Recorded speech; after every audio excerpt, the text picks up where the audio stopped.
திருவண்ணாமலை மாவட்டம் செங்கம் அரசு மருத்துவமனையில் மருத்துவர்களே இல்லாததால் நோயாளிகள் அவதிக்குள்ளாகி வருகின்றனர். நோயாளிகளின் அவலநிலை குறித்து விவரிக்கிறது இந்த செய்தி தொகுப்பு.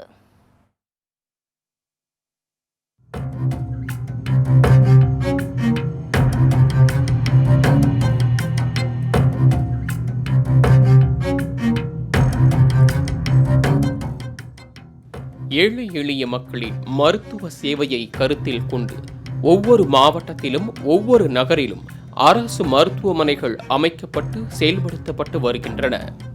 அந்த வகையில் திருவண்ணாமலை மாவட்டம் செங்கம் பகுதியில் அரசு தலைமை மருத்துவமனை செயல்பட்டு வருகிறது. இந்த மருத்துவமனையில் மகப்பேறு, அவசரகால சிகிச்சை, விபத்து பகுதி, உள்நோயாளி, புறநோயாளி பிரிவு, பிரேத பரிசோதனை உள்ளிட்ட அனைத்து வசதிகளும் உள்ளன. இந்த மருத்துவமனையில் சுற்றுவட்டார பகுதிகளை சேர்ந்த ஏராளமான மக்கள் உள்நோயாளிகளாகவும் புறநோயாளிகளாகவும் சிகிச்சை பெற்று வருகின்றனர்.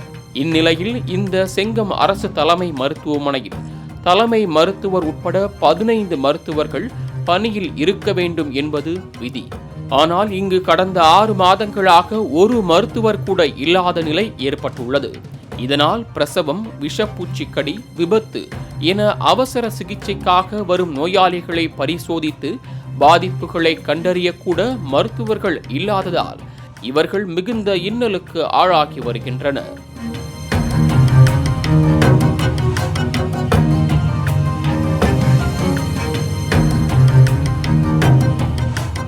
இப்படி அவசர சிகிச்சைக்காக வரும் நோயாளிகளை திருவண்ணாமலை அரசு மருத்துவமனைக்கு அழைத்துச் செல்லும் நிலை ஏற்பட்டுள்ளது.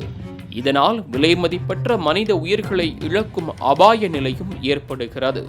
அனைத்து வசதிகளும் உள்ள மருத்துவமனையாக இருந்தும் மருத்துவர்கள், செவிலியர்கள் மற்றும் மருத்துவ பணியாளர்கள் இல்லாததால் ஏழை எளிய மக்களின் மருத்துவ தேவைகள் முறையாக பூர்த்தி செய்ய முடியாத நிலை ஏற்படுகிறது. உயிரிழப்புகளும் ஏற்படுகின்றன. இதுபோன்ற காரணங்களால் அரசு மருத்துவமனைகள் அமைத்ததற்கான அர்த்தமே இல்லாமல் போகும் நிலையும் ஏற்படுகிறது. எனவே மருத்துவ சேவையின்றி தவிக்கும் இந்த ஏழை எளிய மக்களை கருத்தில் கொண்டு செங்கம் அரசு மருத்துவமனையில் மட்டுமின்றி போதிய மருத்துவர்கள் இல்லாத அனைத்து அரசு மருத்துவமனைகளிலும் மருத்துவர்கள், செவிலியர்கள், மருத்துவ பணியாளர்களை நியமிக்க வேண்டும் என்பதே சமூக ஆர்வலர்களின் கோரிக்கையாக உள்ளது. அத்துடன் இந்த செங்கம் அரசு மருத்துவமனையில் 2 கட்டடங்கள் உள்ள நிலையில் மேலும் புதிதாக ஒரு கட்டடம் கட்டும் பணியும் நடைபெற்று வருகிறது. இருக்கும் கட்டடத்திற்கே மருத்துவர்கள் இல்லாத நிலையில் புதிய கட்டடம் கட்டுவது எதற்கு என்ற கேள்வியும் எழுந்துள்ளது. எத்தனை கட்டடங்கள் இருந்தும் நவீன உபகரணங்கள் இருந்தும் மருத்துவர்களும் செவிலியர்களும் இல்லை என்றால் அத்தனையும் வீண்தான் என்பதை அதிகாரிகள் உணர்வார்களா? மனித உயிர்கள் பாதுகாக்கப்பட போதிய மருத்துவர்களை நியமித்து அரசு போர்க்கால அடிப்படையில் நடவடிக்கை எடுக்க வேண்டும் என்பதே அனைவரின் கோரிக்கையாக உள்ளது.